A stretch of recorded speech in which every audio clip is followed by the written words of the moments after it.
సూర్యాపేట జిల్లాలో ధాన్యం సేకరణ ప్రారంభం కాలేదు. దీంతో రోజుల తరబడి రైతులు ధాన్యంతో పడిగాపులు కాస్తున్నారు.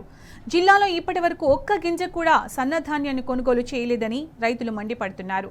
ప్రభుత్వం బోనస్ ఇస్తామంటేనే సన్నాలు సాగు చేశామని రైతులు చెబుతున్నారు. మరోవైపు అకాల వర్షాలు తమను నిండా ముంచుతున్నాయని, ఇప్పటికైనా ప్రభుత్వం కొనుగోళ్లను వేగవంతం చేయాలని డిమాండ్ చేశారు. పూర్తి వివరాలు మా ప్రతినిధి రాము అందిస్తారు.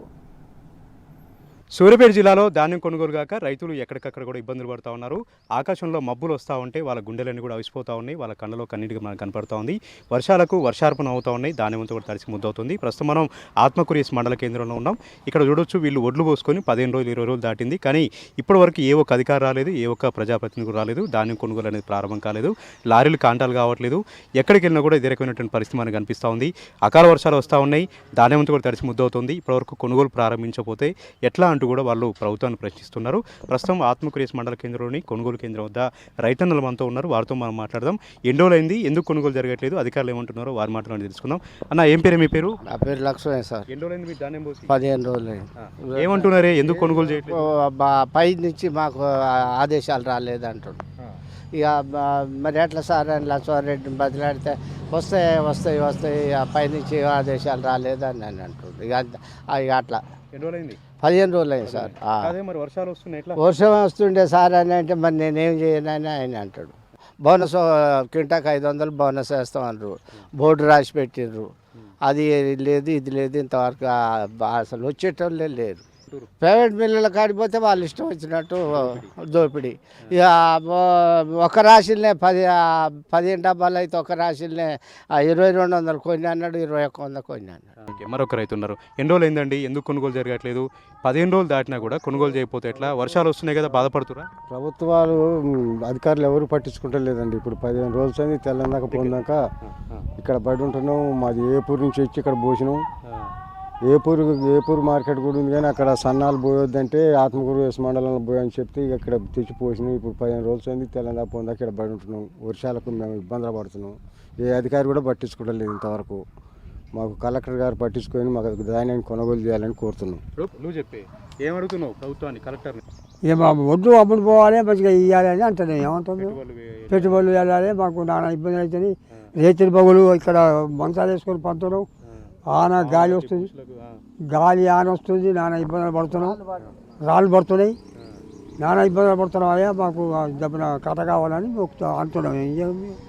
వచ్చిన వాళ్ళు లేడు, పోయిన వాళ్ళు లేడు, అసలు సంగతే లేదు.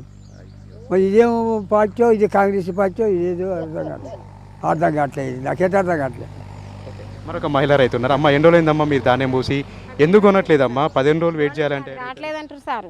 బోనస్ రావట్లేదు, పట్టాలి, అది ఇది అని అంటారు సార్. మేము వానలకు దుమ్ములకు ఈ మొప్పన కొట్టుకుంటున్నాం.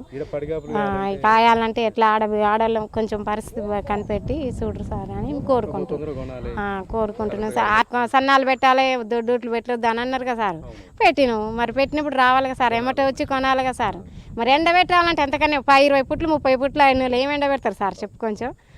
మీ పేరు చెప్పమ్మా. నా పేరు నాగమణి అండి. మాది ఏపూరు. మేము 9 డబ్బాలు వడ్లు తెస్తున్నాం సార్. చేసేదేం లేదు సార్. రోజు ఆటో ఛార్జీ 40 రూపాయలు. ఇక్కడ తిండి తీపల ఏమీ లేదు.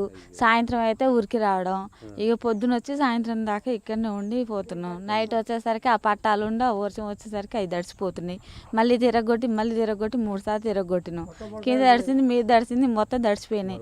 కలెక్టర్ గారికి మేము ఒకటే చెప్తున్నాం సార్, పెడితేనే కొంటేనేమో పెట్టమనండి, లేదంటే వ్యవసాయం చేయొద్దు అని చెప్పండి. అంతేగాని మా వల్ల కాస్త సన్నయ్య పెట్టండి అన్నారు. బోనస్ అన్నారు. బోనస్ లేదు. ఈ సన్నయ్య పెట్టి తిరగొట్టి మళ్ళీ పోసి అల్ల ఉన్న తేమ శాతం మొత్తం పోయింది. ఇంకేముంది దాంట్లో? మాకు మిగిలేది కూడా ఏమీ లేదు. మీరు ఆ బోనస్ పెడితేనే అది మిగులుదల వస్తుంది. ఇది కూడా కొంచెం మీరు జీవో పాస్ చేసి మా కష్టాన్ని మీరు గుర్తుంచుకొని జీవో పాస్ చేయండి సార్.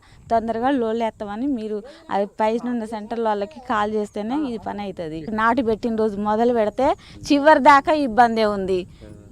ఆ ఇబ్బందిని కూడా మీరు కూడా కొంచెం దృష్టిలో పెట్టుకొని మాకు మంచి జరిగేలా చూడండి. సన్నోట్లు పెట్టమన్నారు మీరే, జియో పాస్ కాలేదన్నటం మీరే. మరి మేము ఎక్కడికి పోవాలి? మార్కెట్లో పోతే 1500 ఇస్తాం. మా నీ ఇష్టం ఉన్నాయి, వడ్లకు అంతే పడుతున్నాయి అంటుండే. మరి ఏం చేయాలి ఇక? అది సార్, మాకు జీవో పాస్ చేయండి తొందరగా. మా వడ్లు కొనేటట్టు మీరైనా పట్టించుకోండి. ఈ విధంగా ఆత్మకూరేస్ మండల కేంద్రంలో రైతన్నల బాధ మనం చూస్తూ ఉన్నాం, ఆవేదన మనం చూస్తూ ఉన్నాం. ఇప్పటికు 15 రోజులైంది, గింజ ధాన్యాన్ని కూడా కొనలేదు, అధికారులు కన్నెత్తి చూడట్లేదు, ప్రజాప్రతినిధులు కన్నెత్తి చూడట్లేదు. తమ పరిస్థితి ఏంటని కూడా వాళ్ళు వాపోతూ ఉన్నారు. ధాన్యం కొలాల్సినటువంటి బాధ్యత ఉన్నటువంటి ప్రభుత్వం ఎందుకు నిమ్మకు నీరించినట్టు వ్యవహరిస్తుందంటూ కూడా వాళ్ళు వాపోతూ ఉన్నారు. సన్న ఓట్లు పెట్టమంటేనే మేము పెట్టాం, సాగు చేయమంటేనే చేసాం. ఈరోజు బోనస్ ఇవ్వకుండా, కొనుగోలు చేయకుండా రైతులను ఇట్లా ఇబ్బందులు పెడితే ప్రభుత్వానికి ఏమొస్తుందంటూ కూడా వాళ్ళు ప్రశ్నిస్తూ ఉన్నారు. ఇప్పటికైనా సరే ప్రభుత్వం కళ్ళు తెరిచి వేగవంతంగా త్వరితగతిన ధాన్యం కొనుగోలు జరపాలని కూడా ఆత్మకూరేస్ మండల కేంద్రానికి సంబంధించిన రైతులు మనతో చెప్తా ఉన్నారు. కెమెరా పర్సన్ వెంకట్తో రామ్ టీవీ న్యూస్, సూర్యాపేట.